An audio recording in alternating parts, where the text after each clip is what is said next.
하나님의 말씀을 공독하죠.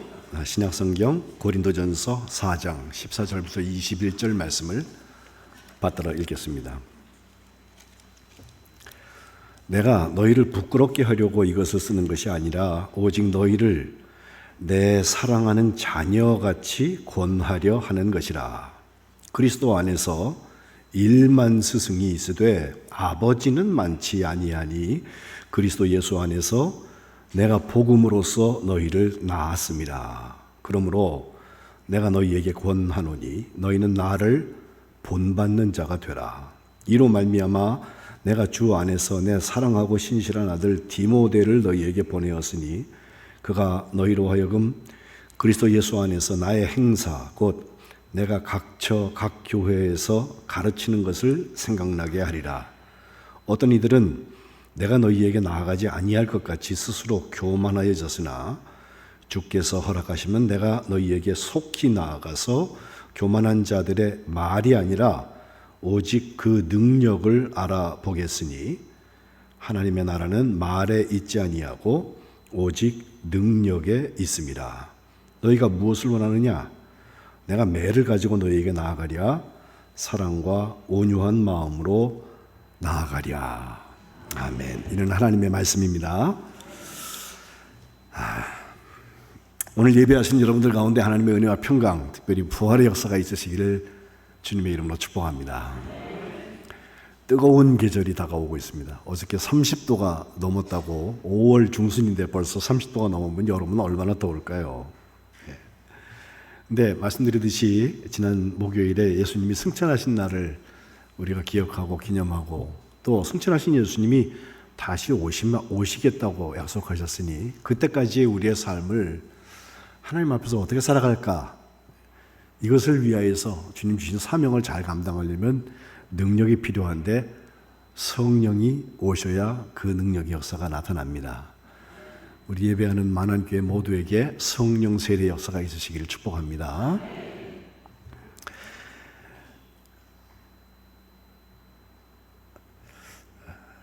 이제 날이 좀 더워졌지만 내일은 날씨가 그렇게 덥지는 않다고 그래요. 그래서 우리 어르신들 우리 경로관광 가려고 준비했다가 비가 온다고 그래서 한 주 좀 미뤄 놓았는데 내일 갑니다. 꼭 오셔서 같이 좋은 하루 나들이 하시기를 바라는데 날씨의 뜨거움과 함께 성령 강림의 뜨거움이 우리에게 있어요. 돌아오는 주일이 이제 성령 강림 주일이 될 텐데 또 감리교를 시작하신 존 웨슬리 목사님이 288년 전에 마음이 따뜻해지고 그 뜨거움을 체험했던 회심 체험을 했던 그날을 5월 24일로 감리교회들은 지키는데 딱 날이 겹쳤습니다. 그런 점에서 영도 육도 성령의 뜨거움을 함께 경험하는 그런 한 주간이 되었으면 하는 기대가 있습니다. 여러분 한 주 내내 다른 기도도 하셔야 되지만 성령 충만케 하옵소서, 성령이 오시옵소서 사모하는 마음으로 함께 기도하시고 모든 집회 여러분 같이 오셔서 뜨겁게 함께 기도하는 우리 만안교회 되시기를 주님의 이름으로 부탁합니다. 우리 노인들에 대한 얘기를 제가 말씀을 준비하면서 효도관광 때문만이 아니라 우리 사회가 이미 이제 초고령 사회에 진입을 했습니다. 그래서 인구 구조가 저희 어렸을 때는 애들이 많고 어르신들은 일찍 돌아가시고 그랬는데 지금은 오래 사시기도 하거니와 아이들은 적게 나니까 이렇게 거꾸로 되어져서 피라미드 형태로 점점 만들어져 가는 것이 사실이에요. 그러다 보니 어르신들이 점점 많아져서 무슨 어르신들을 사회에 잘 감당해야 되는 일인 현상인 건 맞는데 무슨 전도꾸러기처럼 어르신들이 뭐 잘못해가지고 그렇게 된 것처럼 사회 문제라고 말하는 사람들이 더러 있거든요. 특별히 우리 젊은 세대들 중에서는 그 어르신들의 삶의 여정에 대해서 우리가 직접 경험하지 않았기 때문에 몰라서 그래요. 그 어르신들이 어렸을 때는요, 보릿고개 넘어가던 시절이에요. 먹을 게 없던 시절이에요. 저도 어려서 어떤 사람이 길에서 먹을 것이 없어서 돌아가셨습니다라는 뉴스를 신문으로 보면서 컸어요. 근데 우리 어르신들 때는 어땠습니까? 전쟁 이후에 나라가 정말 세계에서 최빈국 중에 하나였고 어렵고 힘든 중에 우리 요즘 얘기로 하면 흙수저 중에 흙수저로 살았던 분들이 우리 어르신들입니다. 그에 비하면 지금 태어나서 자라나고 있는 어린이들은 금수저예요, 금수저. 먹을 거 걱정하지 않잖아요. 우리 어린이들을 가르칠 때, 야, 그때는 식량이 없었단다. 그랬더니 애들이 뭐라 그러는지 아세요? 밥 없으면은 라면 끓여 먹으면 되잖아요. 그러더라고. 이 절대 빈곤이 무엇인지를 모르는 아이들한테 가르쳐 주기 참 어렵습니다. 그래서 아웃리치 한다고. 한번 나가보자. 그래가지고 저 무슨 어렵게 사는 동네에 한번 갔다 오면 애들이 거기 사는 애들 보고서 저게 진짜야, 진짜야. 내가 진짜 가서 경험해보고 나서 많이 생각들이 바뀌고 성숙하는 것을 볼 수가 있습니다.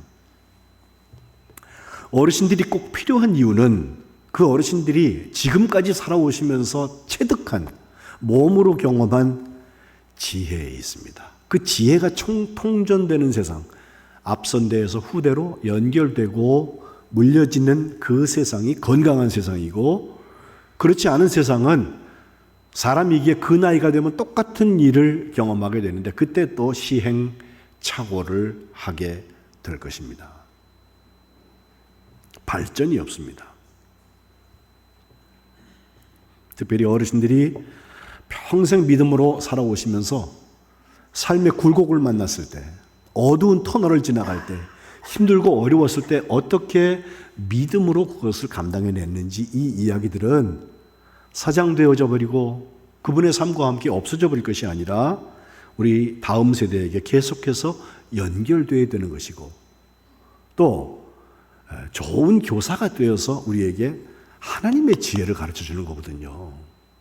이게 끊어져 버리는 날에는 우리 사회는 여전히 세상적으로 무슨 수치는 많이 발전할지 몰라도 하나님 보시기에는 쓸모없는 나라와 민족이 될 수밖에 없는 것입니다. 하나님의 축복이 흐르는 통로는 아브라함과 이삭과 야곱에게 대를 이어서 이루어진 것처럼 끊임없이 하나님의 사람들에게, AI가 이거 주지 못합니다. 인공지능이.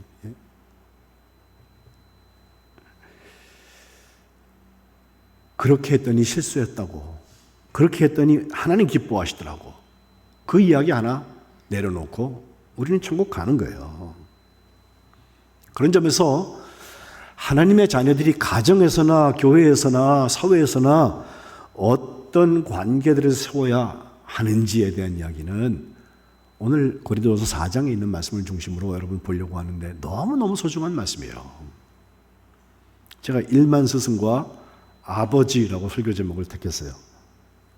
본문에 나오는 이야기이기도 한데 14절부터 쭉 읽었는데 보면요, 사도 바울이 지금까지 앞에 하는 이야기 모든 것들이 제가 예배 시작에 읽은 고린도후서 4장 1절과 2절에 맡은 자들에게 구할 것이 충성인데, 우리가 하나님의 일꾼이고 하나님의 비밀을 맡은 사람들이다 에서 시작하거든요.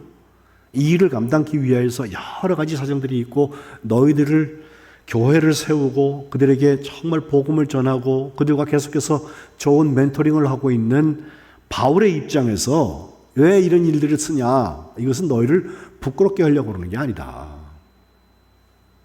그러면서 하는 말, 너희를 내 사랑하는 자녀같이 권하려고 하는 거다. 내가 너희의 아버지라는 거예요.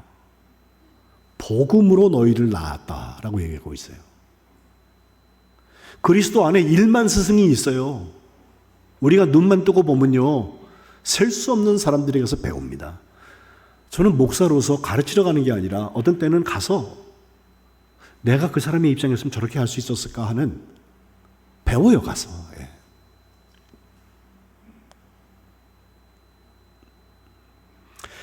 스승의 날에 우리가 불러왔던 스승의 은혜라는 노래가 있잖아요.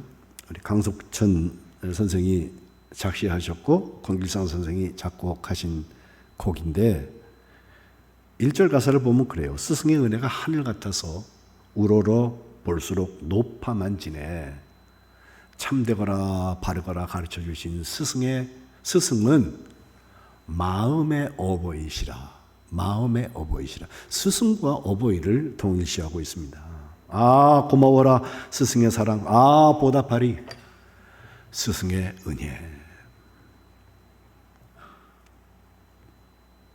일만 스승을 아버지가 자녀에게 가르치는 것처럼 배울 수 있는 사람이 있는가 하면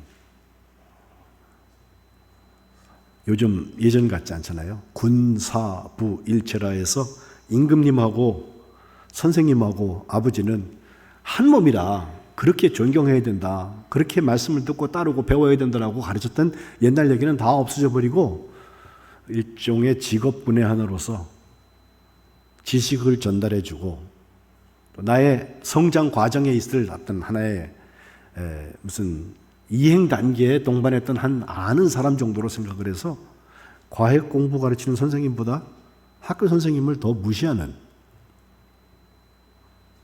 이런 이상한 풍조가 이 사회에 이미 와 있습니다. 그러고 보면 스승의 날에 선생님들이 이런 얘기예요. 우리 이제 스승의 날이라 그러지 말고 교사의 날이라 합시다. 아니, 교사나 스승이나 같은 거 아니에요? 이렇게 생각되는데 우리가 스승의 날 할 때는 거기 담긴 게 제자들이 스승에 대해서 감사를 표현하고 존경을 표현하고. 근데 지금은요, 학교에서 아이들을 시켜서 스승의 날을 선생님한테 생화 하나 달아드리면 안 되고요. 예전에는 선생님들한테 봉투도 갖다 드리고 그랬는데 그런 건 절대 하면 안 된단 말이죠. 선생님들이 못 받는다는 거예요. 그래서 조퇴를 한대요, 선생님들이 학교에서. 스승의 날이 되면 끝날 때 되면은 이상한 일들이 일어나고 구설수에 오를까 봐.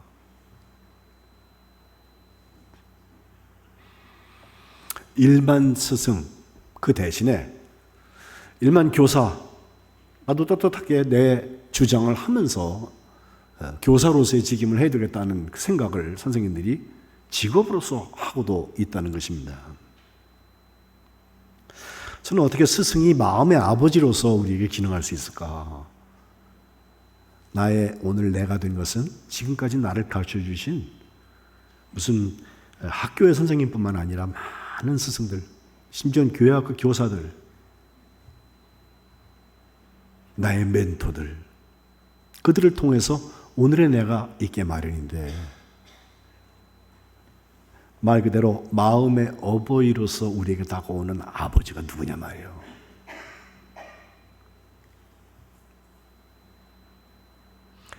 나는 더 이상 일만 스승이 아니라 복음으로 너희를 낳아서 기른 아버지다라고 이야기하면서 하고 싶은 권면 딱 하나 있어요. 16절에 너희는 나를 본받는 자가 되라는 거예요.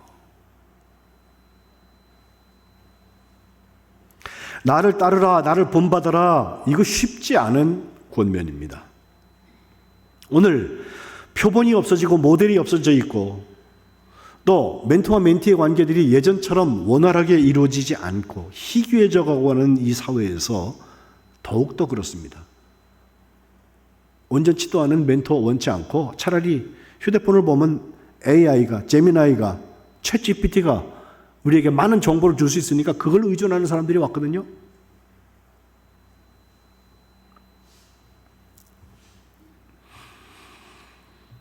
무엇을 본받으라고 바울은 얘기하고 있을까요? 자기가 예수 믿고 변화된 거, 그걸 본받으라는 겁니다. 예수 믿기 전에 다메섹 도상에서 예수님 만나기 전에 자기 사울이었는데 그때는 예수 믿는 사람들을 잡아 죽이려고 하는 길이었어요. 잡아오려고 체포하려고 하는 길이었어요. 근데 길에서 예수님을 만난 다음에 그가 완전히 바뀌어져서 그 예수님을 위하여서 땅끝까지 이르러서 예수님의 증인이 되는 일에 자기도 쓰임받게 되었는데 이를 위하여서 성령 강림의 역사가 그에게도 나타납니다. 사울이 변화되어서 바울이 된 다음에 돌아보니까 내가 사울 때 했던 모든 일들은 자기 의로움을 살았던 거예요. 내 소견에 옳은 대로 했던 것이고 우리 장로들의 전통에서부터 찾아오는 사회를 지탱하고 있는 가치를 수호하기 위해서 상당히 열심히 살았어요. 그리고 갖추어진 삶을 살았어요. 그러나 그것은 예수님 만난 다음에 완전히 배설물과 같이 다 여겨버리고 버려버렸다. 이제는 새로운 피조물이 되어서 고린도후서 5장 17절에 나오는 것처럼 누구든지 그리스도 예수 안에 있으면 새로운 피조물이다. 이전 것은 지나갔다. 그리고 보라 새 것이 되었다고 변화된 자기를 얘기하고 있습니다. 이어지는 말씀에는 이것을 하나님이 사람과 화목하게 하셨다. 또 우리에게 화목케 하는 직분을 주셨다. 바로 만한교회 안자, 하나님과 평화한 사람의 이야기라고 설명하고 있습니다. 하나님과 등지고 살았던 사람이 이제 하나님하고 얼굴을 맞대고 보고 하나님과 소통하는 길들이 열려져서 하나님의 뜻이라면 내 마음에 아멘 그렇습니다라고, 마치 승천하시는 예수님이 우리에게 주신 마지막 분부, 그 말씀을 바라보면서 정말 성령 충만하기를 기도했을 때 10일 후에 성령의 역사가 나타나서 그들에게 권능의 역사가 나타나고 그 모든 삶이 성령 중심으로 재편되었던 것들, 관계들이 성령 중심으로 재편되었던 모든 것들이 오늘 우리의 것이 된다는 거예요. 이것 없이 교회의 부흥이나 교회의 모든 관계가 온전히 세워지지 않습니다. 우리는 더 이상 육신의 부모님이 너무 소중한 분이고 잘 효도하는 삶을 살지만 육신의 부모가 전부가 아니라 모든 사람에게 참 부모가 되신 하나님이 계셔서, 시편 기자가 고백하는 것처럼 나의 부모는 나를 버렸지만 여호와는 나를 영접하신다라고 하는 거, 결국은 어르신 세대건 중간 세대건 어린이들 세대건 간에 다 하나님 앞에 영접함을 받는 역사가 있어야 된다는 것입니다. 일만 스승은 가르칩니다. 그러나 아버지는 권면합니다. 뭐라고? 나를 본받으라고. 몸으로 가르치고 안 되니까 오늘 17절에 보면 이제 디모데라고 하는 자기의 아들을 보내겠다. 신실한 사람이고 또 사랑하는 사람인 아들을 너에게 보낸다라고 하면서 그가 가서 17절에 너희로 하여금 예수 그리스도 안에서 내가 지금 하고 있는 일들, 각 교회에서 가르치는 모든 것들을 생각나게 할 것이다 라고 그랬는데, 무슨 디모데가 그렇게 기억력이 좋고 뭐 AIU 같이 그렇게 할 수도 없는 거 아니에요.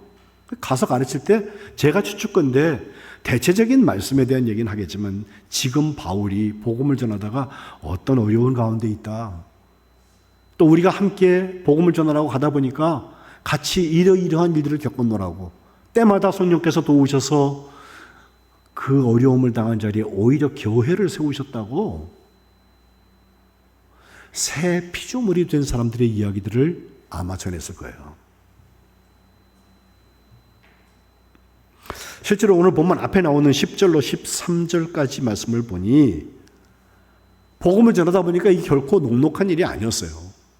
편안하게 꽃길만 걸어갔던 게 아닙니다. 고난에 고난이 찾아오고 있어요. 10절에 보니까 예수님 때문에 우리는 어리석고 너희는 지혜롭다. 고린도 교회. 우리는 약하지만 너희는 강하다. 너희는 존귀하지만 우리는 비천해졌다. 라고 하면서 11절부터 9가지 어렵고 힘든 얘기들을 하고 있는데, 지금 이 시각까지 우리가 굶주린다, 목마르다, 헐벗었다, 매도 맞는다, 정처가 없어요. 어디로 가야 될지 몰라요. 12절 6번째, 수고하여서 친히 손으로 일을 하고 있다. 7번째, 모욕도 당해요. 그런데 축복해요. 8번째, 박해를 받는데 그것을 참아내요. 9번째, 비방도 받는데 오히려 권면합니다. 나를 본받으라고. 결국 우리는 지금까지 세상에 더러운 것, 만물의 찌꺼기같이 되었는데 이 상처 투성이의 몸을 가지고 오히려 주님의 십자가를 보고 주님의 부활의 역사에 동참한 나의 기쁨을 함께 나눈다는 것입니다.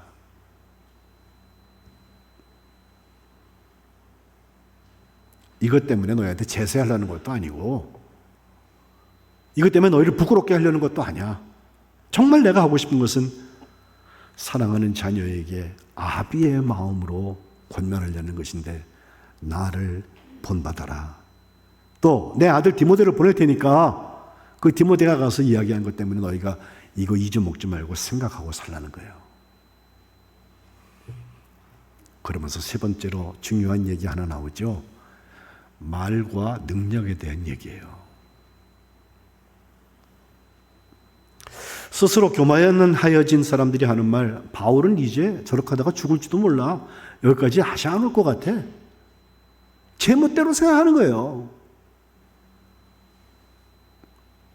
스스로 교만한 사람이라고 말했습니다.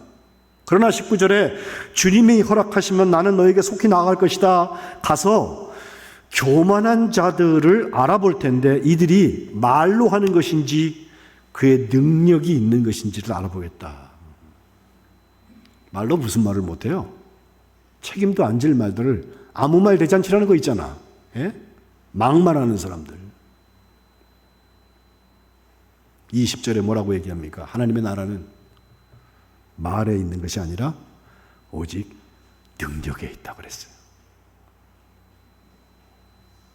일만 교사의 말에 있는 것이 아니라 아비가 본을 받으라고 얘기하고 있는 능력에 있는 거예요. 너희가 뭘 원하냐? 내가 매를 가지고선 갈까? 아니면 사랑과 온유한 마음으로 너에게 갈까? 칭찬 듣고 싶지 않아? 나도 너희를 사랑해. 그러니 말 잔치로 끝내지 말고 능력의 자리에 서라는 거예요. 그 능력의 자리에 서려면 성령 받는 길밖에 없어요.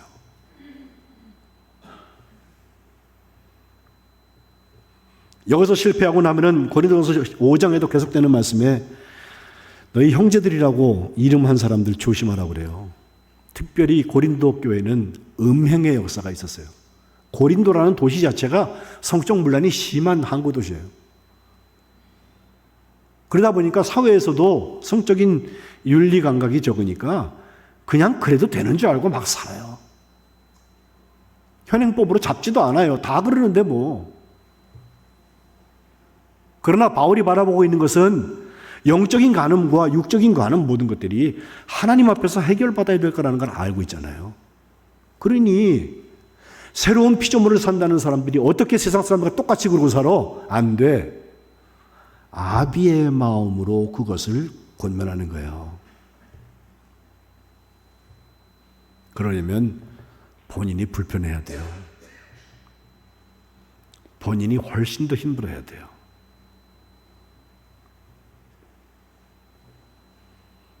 그러나 그 본을 따라서 우리의 다음 세대가 세움을 받습니다. 고린도전서 5장 11절에 어떤 형제라고 일컫는 사람들이 하는 일들을 보니까 7가지나 나오는데 음행하죠. 욕심은 많아가지고 탐욕을 부리죠. 하나님이 있는 자리에 다른 것을 섬기는 우상 숭배하죠. 모욕합니다. 또 술도 취하고 속여 뺐습니다.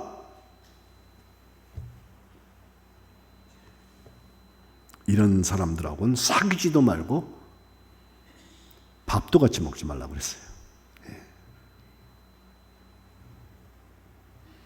이것은 사람을 가려서 사귀라는 뜻이라기보다는 그 관계에서 말로 뭘 못해요. 이런 사람들의 말이 더 화려해요. 사람들 들었다 놨다 해요. 그러나 변화의 역사가 아무것도 없어요. 변화는 능력에서부터 나오고 능력은 성령의 역사를 통해서 이루어지는 것입니다.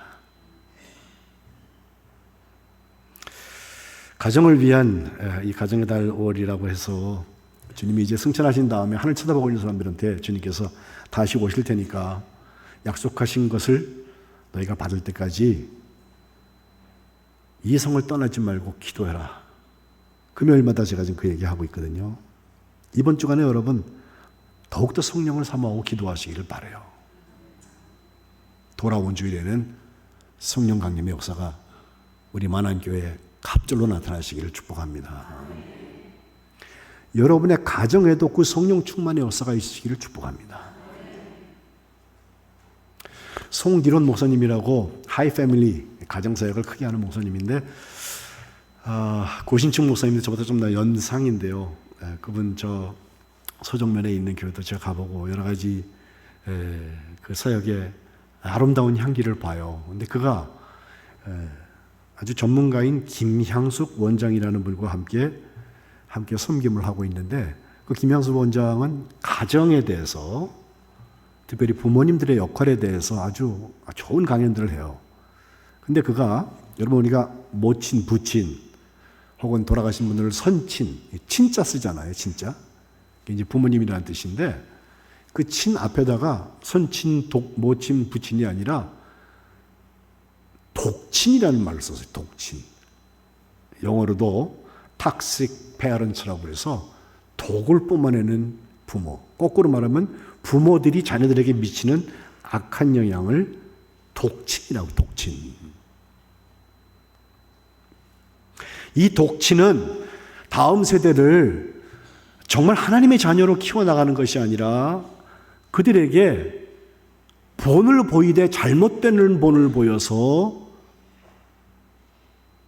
정말 하나님이 기뻐하시는 자녀들을 세우는 것이 아니라 오히려 하나님 앞에 볼상사나운 자녀들을 만들 수 있다는 거예요. 그리고 그 모든 과정에 부모와 자녀 사이에 소통이 일어나지 않고, 부모가 분노 조절 장애가 있어서 자녀들이 더 화를 그렇게 내고, 자녀들을 조종하고 그들을 우리가 가스라이팅 한다고 그러잖아요. 이용해 먹으려고 하는 부모의 모습들. 또 부부 갈등이 심해서 부모들이 매일 싸우는 과정에 그 자녀들이 언제 어떤 일이 터질지 몰라서 불안해하고 있는, 이게 다 사랑의 독이다, 독친들이다 라고 얘기하면서 거기서부터 탈출하려면 이렇게 하세요, 우리 자녀들한테 이렇게 하세요라고 10가지 얘기하고 있는데, 짧게 제가 보면 그래요. 첫 번째, 먼저 귀 명창이 되어라. 휴대폰 소리만 듣지 말고 애들의 소리 좀 들으라는 거예요. 뭘 자꾸 가르치려고 그러지 말고 애들이 뭐라고 말하는지 귀로 들으라는 거예요. 두 번째, 아이들의 감정을 허락해 주어라. 이것은 무조건 다 용인하라는 것은 아닌데, 그들에게도 슬픔도 있고 분노도 있고 기쁨도 있고 여러 가지 각양 우리들이 알지 못하는 감정들이 있는데 그걸 수용해 주어라. 세 번째, 아빠 엄마가 버럭버럭 하는 거 하지 말아라. 애한테 괜히 화를 내는 대상이 되어서 분노 처리 수고장이라고 아이들을 표현하고 있더라고요. 아이들의 눈높이에서 진심 어리게 그들에게 사과할 줄 알아야 그게 진짜 독친에서부터 벗어나는 자리다. 네 번째, 사랑의 유혹이 가는 오늘이다. 저는 이 말을 참 좋아해요. 해가 지도록 분을 품지 말라고 하는, 노를 품지 말라는 말씀도 있지만 사랑의 유효기간이 오늘밖에 없다. 내일, 모레, 나중에가 아니라 오늘 사랑하라는 거예요. 다섯 번째, 아이는 나의 분신이 아니다. 이것은 내 새끼인데 왜 그래요? 라고 하는 말 하지 말라는 거예요. 내가 낳고 키운 건 맞아요. 그러나 내 마음대로 되지도 않거니와 나보다 훨씬 더 오래 살 거예요. 그들의 결정권과 선택권을 인정해 주라는 것입니다. 여섯 번째, 비교. 이거 독극물이다. 제가 비교에 대한 얘기 여러 번 하잖아요. 비자 쓰면 비참해지거나 교자 쓰면 교만해진다. 엄친아라는 말을 써야 돼. 엄마 친구 아들이란 말을 해요. 예? 엄마 친구 딸. 걔는 그러는데 넌 왜 그러니? 이렇게 비교하기 시작하면 애들이 귀가 막혀버린다는 거예요. 비교하지 말고, 비교해서 1등 인류될 것을 자꾸 추진하고 하지 말고 하나님의 형상을 가진 유일한 사람, 나의 아들 나의 딸이 되게 해라. 일곱 번째, 결과보다는 과정을 칭찬해야 된다. 여덟 번째, 왜 그랬니? 추궁하듯이 왜를 묻지 말고 무엇을 얘가 하고 있는지 그것을 물어보아라. 아홉 번째, 우리 부모들 앞선 데에 자기의 상처가 치유되지 않으면 고슴도치 컴플렉스처럼 다가오는 자녀에게 가시로 찌를 수밖에 없다는 거예요. 마지막, 퍼펙티즘, 완벽주의. 나는 조금도 틀리지 않는 완벽한 부모고, 그래서 라떼는 이랬다고 얘기할 수 있는 부모고, 다음 세대는 내 말을 무조건 들어야 되는 주종 관계가 아니고 가불 관계가 아니고 하나님께서 함께 세우시고 말이 아니라 능력으로 세워나가시는 성령의 역사의 파트너로서 우리 자녀들을 바라볼 때 독진에서부터 탈출할 수 있다는 것입니다. 저는 이 강연을 다시 한번 보면서 그런 생각했어요. 저도 이 다 하지 못하는 일들인데 좀 더 해야 되겠구나. 가정에서도, 교회에서도, 사회에서도 성령의 역사를 통하여서 아름다운 모범과 아름다운 판박이의 역사들이 세워지고 또 그 사이에서 정말 주님께서 기뻐하시는 하나님의 뜻이 이루어지는 사랑의 수고가 기억되어지고 실천되어지고 거기 하나님의 나라는 말에 있는 것이 아니라 능력이라고 하는 것. 우리 만안교회와 여러분의 가정에 이루어지시기를 주님의 이름으로 축복합니다. 기도하겠습니다. 하나님 고맙습니다. 우리에게 1만 스승이 있지만 아버지는 많지 않을 텐데 그 아버지의 심정으로 우리에게 권면하는 너희는 나를 본받으라고 하는 사도 바울의 외침을 봅니다. 우리가 모든 관계에서 서로에게 본이 되게 하시고 서로에게 주님의 아름다운 일들을 기억하게 하는 창구가 되게 하시고 말로가 아니라 능력으로 이 일을 감당하는 주님의 자녀들 되게 하여 주옵소서.